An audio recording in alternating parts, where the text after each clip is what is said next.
നമസ്കാരം, കൊട്ടാരക്കര മീഡിയയിലേക്ക് സ്വാഗതം. പ്രധാന വാർത്തകൾ. വിവാദ സന്യാസി സന്തോഷ് മാധവൻ അന്തരിച്ചു. ഇന്ത്യയിൽ ആദ്യമായി സർക്കാരിന്റെ OTT പ്ലാറ്റ്ഫോം കേരളത്തിൽ. ആദ്യഘട്ടത്തിൽ 42 ചിത്രങ്ങളുമായി സി സ്പേസ്. ഉദയനിധി സ്റ്റാലിനെ ആശ്വാസം, മന്ത്രിയായി തുടരാം. സനാതനധർമ്മ വിരുദ്ധ പരാമർശത്തിൽ നടപടിയില്ലെന്ന് ഹൈക്കോടതി.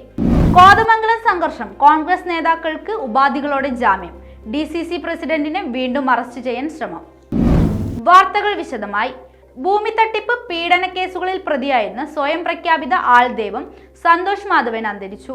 ഹൃദയ സംബന്ധമായ അസുഖത്തെ തുടർന്ന് കൊച്ചിയിലെ സ്വകാര്യ ആശുപത്രിയിലായിരിക്കെയായിരുന്നു അന്ത്യം.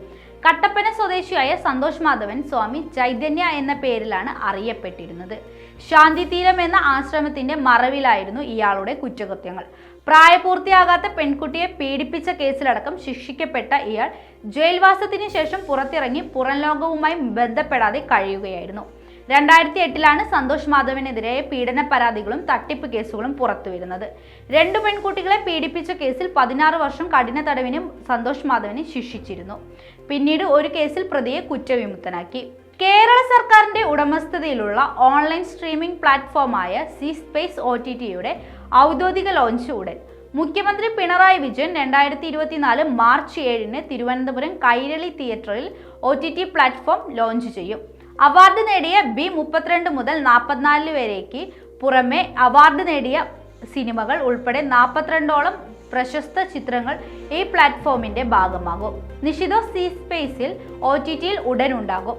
ശ്രുതി ശരണ്യം സംവിധാനം ചെയ്ത B32 മുതൽ 44 വരെ, താരരാമാനുജം സംവിധാനം ചെയ്ത് നിഷിതോ എന്നിവയുൾപ്പെടെ കേരള സ്റ്റേറ്റ് ഫിലിം ഡെവലപ്മെന്റ് കോർപ്പറേഷന്റെ ധനസഹായത്തോടെ പ്രശംസ നേടിയ നിരവധി സിനിമകൾ പുറത്തിറങ്ങുമെന്ന് റിപ്പോർട്ടുകൾ സൂചിപ്പിക്കുന്നു. സി സ്പേസ് OTTയുടെ ആദ്യഘട്ടത്തിൽ പ്രദർശിപ്പിക്കുക ഈ ചിത്രങ്ങളാകും.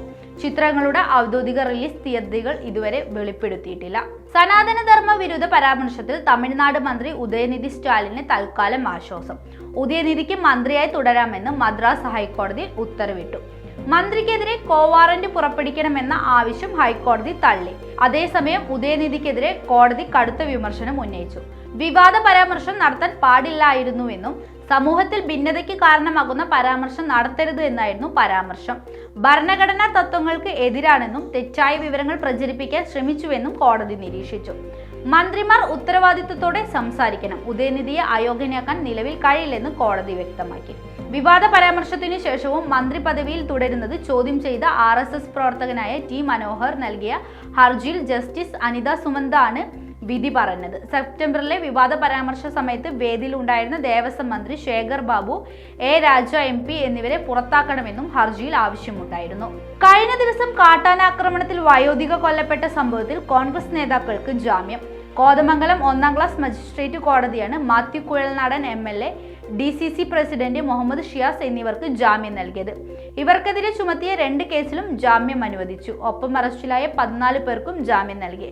എന്നാൽ 3 മാസത്തേക്ക് കോതമംഗലം പോലീസ് സ്റ്റേഷന്റെ പരിധിയിൽ പ്രവേശിക്കരുതെന്ന ഉപാധിയോടെയാണ് ജാമ്യം അനുവദിച്ചത്.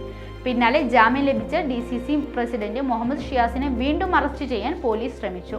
പൊതുമുതൽ നശിപ്പിച്ചതുമായി ബന്ധപ്പെട്ട കേസിലാണ് അറസ്റ്റിന് നീക്കം നടന്നത്.